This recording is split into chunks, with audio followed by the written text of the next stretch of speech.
Hi guys, ready for chapter 4 for the unicorn and the barn? Suddenly, I needed to sit down. Actually, I fell back, flat on my butt, dropping the shovel with a clang. It wasn't just that the cat talked to me. I had touched a unicorn, so I knew there were magical creatures around. But it wasn't a completed cat. It had a head and a tail and nothing in between holding the parts together. "Timothy," scolded Allegra, "I told you to wait until I had a chance to tell Eric about you." She crouched down, touching my shoulder. "Are you all right?" I nodded, still staring at the cat head. Where's the rest of him?" I asked. The head came closer, and I felt little paws marching up my left leg. "The rest of me is right here," Timothy said. "Just invisible." The head stopped, and the tail made a big white C shape across my lap. It felt like the cat was snuggling down. It just didn't look like it. With one finger, I reached behind the head and felt warm, soft fur and the string of bumps of his backbone underneath. "Invisible?" I said. "And you talk?" The cat announced, "I'm a Cheshire cat." As if that explained everything. "What is a Cheshire cat?" The cat's head lifted up and back, and he stared down his nose. I think he sniffed at me too. "You know," Allegra said, "like the cat in Alice in Wonderland, the one that talks to her and slowly turns invisible." I looked at the white head in my lap, still glaring at me, and the white tail waving at the tip. In the movie, that cat was striped. Cheshire cats are not defined by something as ordinary as coloring, the cat informed me. To be a Cheshire cat, one must have the ability to speak human language and to become invisible at will. True Cheshire cats are quite rare. Dipping his head, he stuck out his tongue and waved it in the air. Then his right ear folded down and popped back up. I realized he must be washing himself, licking his invisible paw, and then using it to brush his ear. "Cool," I said. "Why don't you turn back visible now, or all invisible?" "Ow! What was that for?" And this is the picture of Allegra and Eric and Timothy. Little bunches of claws needled my leg as he turned around. His tail was raised high in the air, precisely in the center between his ears as he stalked away, tail tip lashing. "Can you say something walked when you couldn't see its legs?" "Oh dear," Allegra said. "Timothy, come back. Eric doesn't know." The head and tail kept going. "Timothy can't control his visibility anymore. He's stuck that way. It's very embarrassing to him. That's why he's here. We're trying to figure out how to help. Mom thinks it may have started with some sort of allergic reaction." She stood up and craned her neck, looking for him. "Timothy," she called again. No answer. I stood too. "He still has a body, right?" I could feel the effect of his claws and his weight on my lap. "Right. The invisibility only affects what you can see. It doesn't make him intangible. He says he can't see his invisible parts either. I pondered this for a bit. Seemed like it wouldn't matter that much, not seeing your body, as long as everything worked all right. But it would be hard to put a Band-Aid on a banged-up knee if you couldn't see it. Going out in public would be tricky. People would definitely stare. Timothy was our first supernatural exotic patient. It bugs Mom that she hasn't been able to cure him, although she did clear up his infestation of ear mites. He is safer here with us as long as he's only partially visible, and he likes having such a big territory to roam around in. Allegra handed me the shovel again. Well, back to work. After mucking out the stall, mop the floor with this disinfectant, then put down about 6 inches of fresh bedding. She handed me a bucket and started toward the door. Hey, aren't you going to help me? Nope, she said, giving a little wave as she walked out into the sunlight. So I started my new job, scooping up unicorn poop. Holding my breath, I slid the flat shovel under the pile of lumps. Only one lump fell off as I took the stuff over to the wheelbarrow. Scooped that up too. After a couple of minutes, the wheelbarrow was full. I rolled it outside and found the beginnings of a manure pile across the yard, past the edge of the fence. The fence was new, made out of planks covered with chicken wire. They must have added it as a safe place for the animals to run around while they recovered. The manure pile was new too, but it had already attracted a big bunch of black flies. A couple decided that I made a nice snack, a little dessert after the main course of a fresh tossed manure. Big red welts popped up on my arms. I mopped and then spread a new layer of bedding. It didn't smell so bad now, or maybe I was just getting used to it. I wasn't sure where the shovel was supposed to go, so I propped it next to the stall door. The barn door slid open. I've turned this into our treatment area for large animals, Dr. Brankowski was explaining to my dad as they stepped inside. Allegra was trailing behind them. My practice is mostly small animals, but sometimes I do get livestock to treat. Dad was taking it all in, all the changes to the barn, nodding and making polite sounds. Then he focused on me. How'd you get wood chips all over you? The vet laughed. That's my fault. We had a horse in here last night, and I had Allegra show Eric how to clean out the stall. I'm afraid he might come home covered in wood chips pretty often. Dad gave a little like he knew I'd come home filthy no matter what. The doctor and me, we have an understanding about your work here, so I'm going back home. You work hard and do what the lady tells you. Yes, sir, I said. He scanned the barn again, the wood chips, the new white paint on the walls and trim, and back at me. I thought he might say something more, but he just pointed a finger at me and turned and left. The vet was looking as if she didn't quite know what to do with me now. Allegra was quiet for once. I'm going to bring the unicorn back in, the vet said. Why don't you two fix her some water and feed? She went out the back door of the barn and into the woods. After a few minutes, the doctor came back, the unicorn following behind.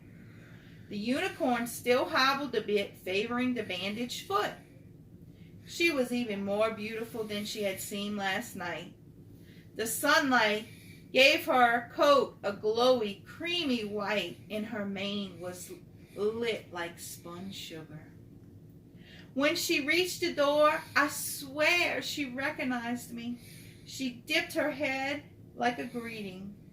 Open the stall, doofus, said Allegra, elbowing me.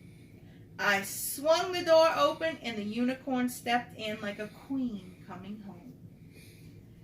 That rose and pine swell lifted off of her, and I couldn't resist stroking her back as she passed. She turned and then nudged my hand with her nose. Hey, pretty girl, I said, rubbing that velvety face. Are you feeling better, sweetie? I didn't even care that Allegra heard me baby talking the unicorn. I was so glad to see her again. Where was she? I asked. I thought your dad might want to see the barn, so I took her to a fenced-in yard I had built in that little meadow over the hill. We need a private place to exercise some of our more unusual patients, the vet said. Allegra came up on her other side and began stroking the unicorn's neck. There's a good girl, Allegra cooed. How's my lady Shimmershine Moon Pearl? Shimmershine Moon Pearl? She needed a name, so I gave her one. She likes it, don't you, Lady Shimmershine Moon Pearl, Allegra said. It's so elegant, just like she is. I thought it was the dumbest thing I'd ever heard.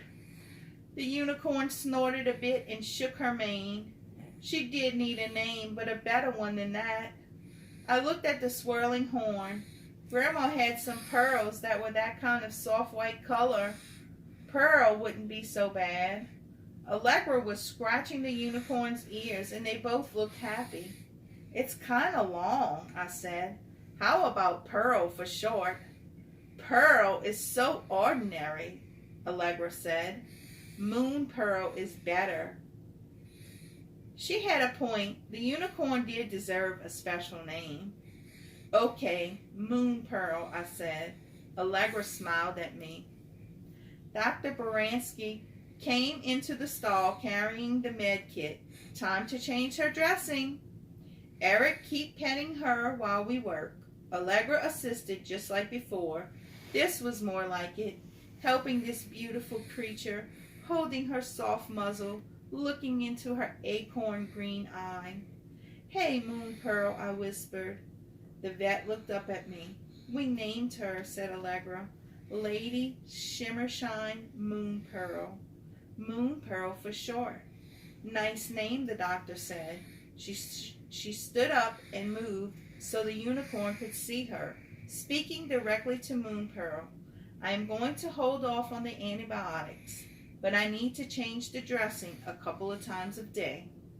If the infection is still lingering tomorrow, you will need 3 days of shots. Understand? Moon Pearl nodded her head and reached to nuzzle the doctor too. Terrific. You're a good patient. She patted the unicorn's neck. Allegra was stroking her sides. I don't know how long we all stood there petting the unicorn. Does she purr? A growly voice said. I purr when somebody bothers to pet me. Timothy's head and straight-up tail came bobbing into the stall. The vet laughed and scooped up the cat. She scratched him behind the ears and he purred, his eyes half closed, just like any old barn cat. Silly boy, we still love you, she said. It gave me a shiver to see that little white head and tail floating around, not connected to anything. Moon Pearl huffed and turned to look at Timothy.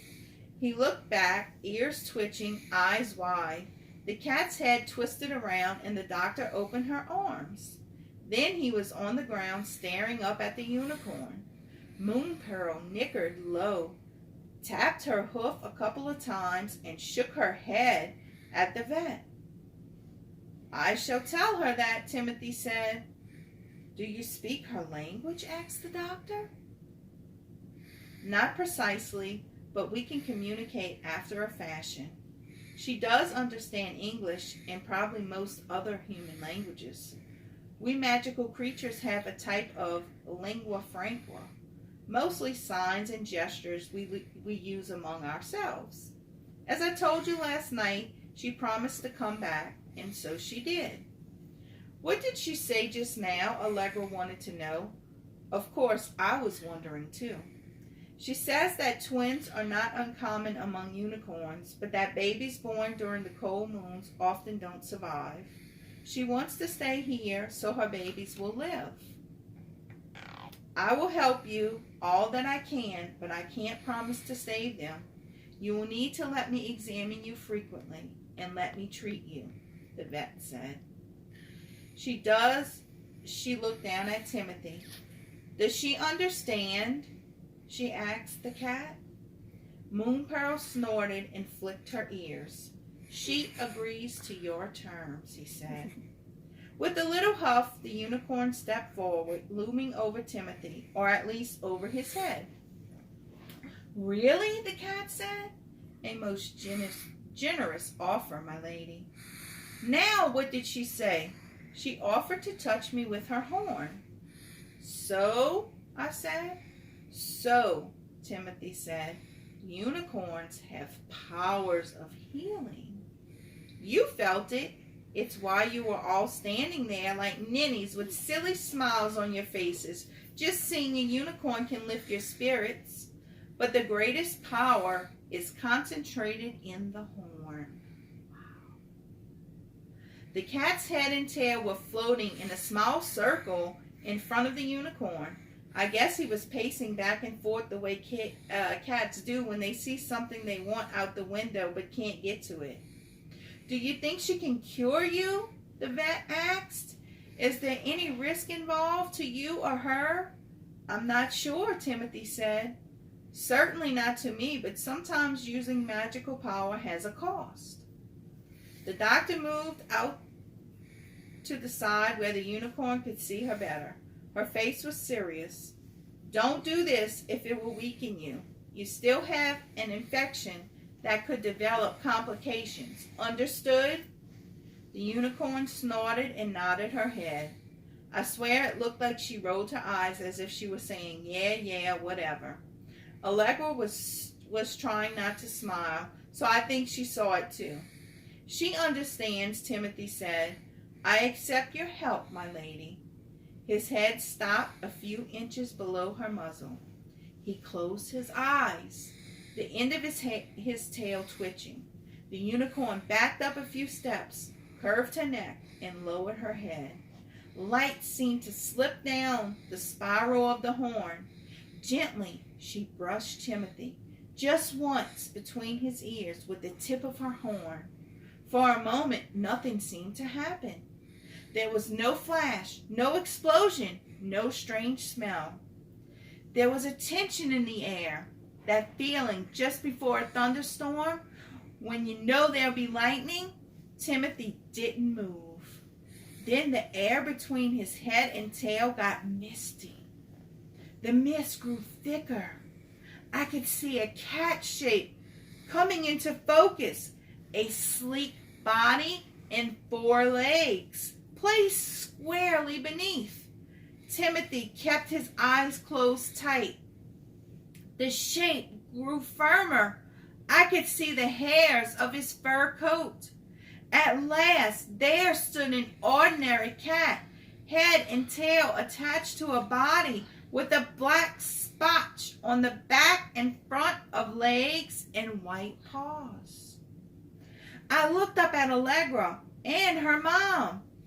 This was awesome. We were all grinning like fools. Well, Timothy demanded, did it work? His eyes were squint shut. See for yourself, said the vet. The cat opened his eyes and looked down. He laughed and plopped onto his back, waving his legs in the air. I never heard a cat laugh. It was kind of rumbly, like a purr. There you are, my beauties, he cooed. All toes present and accounted for. Oh, happiness. Allegra and her mom were both grinning at him and at me until I had to laugh too. Sprawling on the ground, Timothy stretched, reaching out one rear leg, then the other. Rolling up to his feet, he craned his neck to inspect his back. But my fur, is in a shocking state. One just can't groom properly when he's partially invisible. He gave his belly a few licks, then jumped up and darted over to the unicorn. "Many thanks, my lady," Timothy said, making a funny bow by folding his front legs. The unicorn nickered in return. Maybe it was her version of a laugh. Timothy settled in a corner of the stall for a serious session of grooming. And that, my friends, is the end of chapter 4. Stay tuned for chapter 5, coming soon.